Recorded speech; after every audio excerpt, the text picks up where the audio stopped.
வணக்கம். இந்திய பங்குச்சந்தை இப்போ ஒரு மாதிரி குழப்பத்துல இருக்கு இல்லையா? அடுத்த சில நிமிடங்கள்ல இந்த தடுமாற்றத்துக்கு என்ன காரணம்? ஜவுளித்துறையில நடக்கிற ஒரு பெரிய விவாதம், அப்புறம் முதலீட்டாளர்கள் கண்டிப்பா தெரிஞ்சுக்க வேண்டிய ஒரு முக்கியமான எச்சரிக்கைன்னு எல்லாத்தையும் நம்ம தெளிவா பார்க்க போறோம். உங்க மனசுலயும் இதே கேள்வி ஓடிட்டு இருக்கா? தொடர்ந்து ஏறிக்கிட்டே இருந்த மார்க்கெட் இப்போ ஒரு ஸ்டெப் மேல போகுதா இல்ல கீழே வருதானே தெரியாம ஒரே இடத்துல நிக்கிற மாதிரி இருக்கு.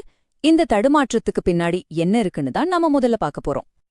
சரி, இன்னைக்கு நாம என்னென்னலாம் பார்க்க போறோம்னா, முதல்ல மார்க்கெட்டோட இப்போதைய நிலைமை என்ன, அடுத்து ஜவுளித்துறையில நடக்கிற ஒரு சுவாரஸ்யமான விவாதம், குறியீடுகள்ல வந்திருக்கிற மாற்றங்கள், அப்புறம் கடைசியா சில முக்கிய செய்திகளோட ஒரு பெரிய எச்சரிக்கை.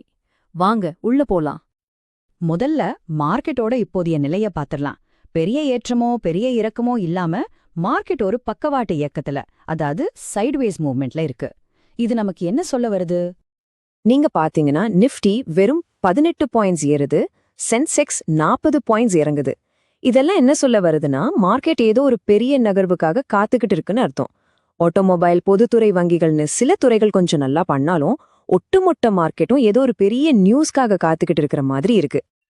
இப்போ நம்மளோட ஃபோக்கஸ் ஜவுளித்துறைக்கு போகுது. இங்க பாத்தீங்கன்னா ஒரே சமயத்துல ஒரு பக்கம் பயமும் இன்னொரு பக்கம் நம்பிக்கையும் இருக்கு. ரொம்ப இன்ட்ரெஸ்டிங்கான ஒரு கதை இது. அமெரிக்காக்கும் பங்களாதேஷ்க்கும் ஒரு வர்த்தக ஒப்பந்தம் வந்ததும் நம்ம மார்க்கெட்ல ஒரு சின்ன பீதி கிளம்பிடுச்சு. கேபிஆர் மில் மாதிரி பெரிய ஜவுளித்துறை பங்குகள் எல்லாம் சரிஞ்சது.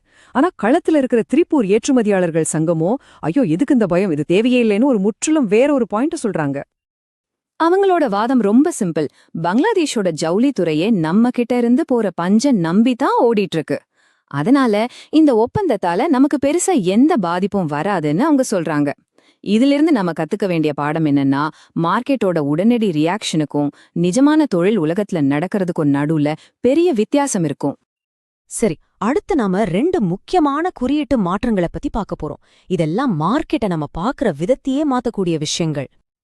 நுகர்வோர் விலை குறியீடு, அதாவது கன்சியூமர் பிரைஸ் இண்டெக்ஸ். இதுதான் நம்ம நாட்டுல விலைவாசி உயர்வை கணக்கிடுற ஒரு முக்கியமான அளவுகோல். இப்போ நம்மளோட ஷாப்பிங் பாஸ்கெட் அப்டேட் ஆகுது. அதாவது நம்ம இப்போ எதுக்கெல்லாம் செலவு பண்றோமோ அதை வச்சு இந்த கணக்கீட்ட மாத்திருக்காங்க.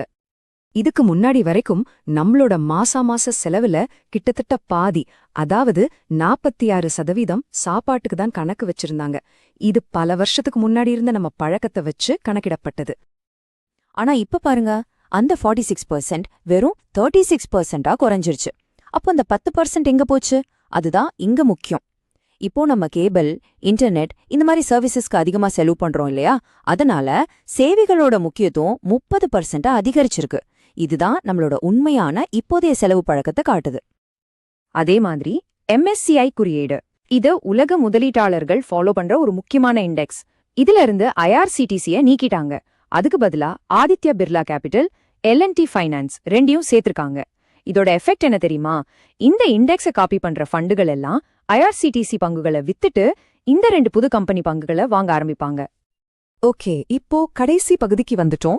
இங்க சில நல்ல நியூஸ் இருக்கு, ஆனா அதோட சேர்த்து ரொம்ப ரொம்ப முக்கியமான ஒரு எச்சரிக்கையும் இருக்கு. வாங்க பார்க்கலாம். மார்க்கெட் கொஞ்சம் டல்லா இருந்தாலும் சில கம்பெனிஸ் கலக்கிட்டு இருக்காங்க. டாடா மோட்டார்ஸ்க்கு இந்தோனேஷியாவில் ஒரு மெகா ஆர்டர் கிடைச்சிருக்கு. டைட்டன் லாபம் 61% எகிரி இருக்கு. மஹிந்திரா அண்ட் மஹிந்திராவும் சூப்பர் ரிசல்ட் கொடுத்திருக்காங்க. இதெல்லாம் மார்க்கெட்ல இருக்கிற சில பாசிட்டிவ் விஷயங்கள். இப்போ நான் சொல்ல போற விஷயத்த ரொம்ப கவனமா கேளுங்க. இது வெள்ளி, அதாவது சில்வர் மார்க்கெட்ல இன்வெஸ்ட் பண்றவங்களுக்கான ஒரு சீரியஸான வார்னிங். பாருங்க, இந்த வெள்ளி மார்க்கெட்ல ஏற்படுற ஏற்ற இறக்கம் எவ்வளவு பெரிய பாதிப்பை ஏற்படுத்துதுன்னு. இது வெறும் பண நஷ்டம் இல்ல, பல பேரோட வாழ்க்கையே புரட்டி போட்டிருக்கு. இந்த நஷ்டத்தோட அளவு எவ்வளோன்னு பாருங்க. குஜராத்ல ராஜ்கோட்டுங்கிற ஒரே ஒரு ஊர்ல மட்டும் சுமார் 3500 கோடி ரூபாய் நஷ்டம்னு சொல்றாங்க. யோசிச்சு பாருங்க, இது எவ்வளவு பெரிய தொகை. அதனால எங்களுடைய நேரடியான தெளிவான அட்வைஸ் இதுதான். வெள்ளியோட விலை பயங்கரமா ஏறி இறங்கிட்டு இருக்கு. அதனால இப்போதைக்கு வெள்ளிய ஒரு முதலீடா நினைக்காதீங்க. வீட்டுக்கு நகை வாங்குறது வேற விஷயம், ஆனா இன்வெஸ்ட்மெண்ட் நோக்கத்துல இருந்து வெள்ளிய தள்ளி வைக்கிறது தான் இப்போதைக்கு நல்லது. ஆக ஒரு பக்கம் என்ன பண்றதுன்னு தெரியாம மார்க்கெட் நிக்குது, இன்னொரு பக்கம் இந்த மாதிரி ஆபத்தான முதலீடுகள் இருக்கு. இந்த சூழ்நிலையில ஒரு முதலீட்டாளரா உங்களோட அடுத்த மூவ் என்னவா இருக்க போகுது? நல்லா யோசிச்சு பாதுகாப்பா முடிவெடுங்க.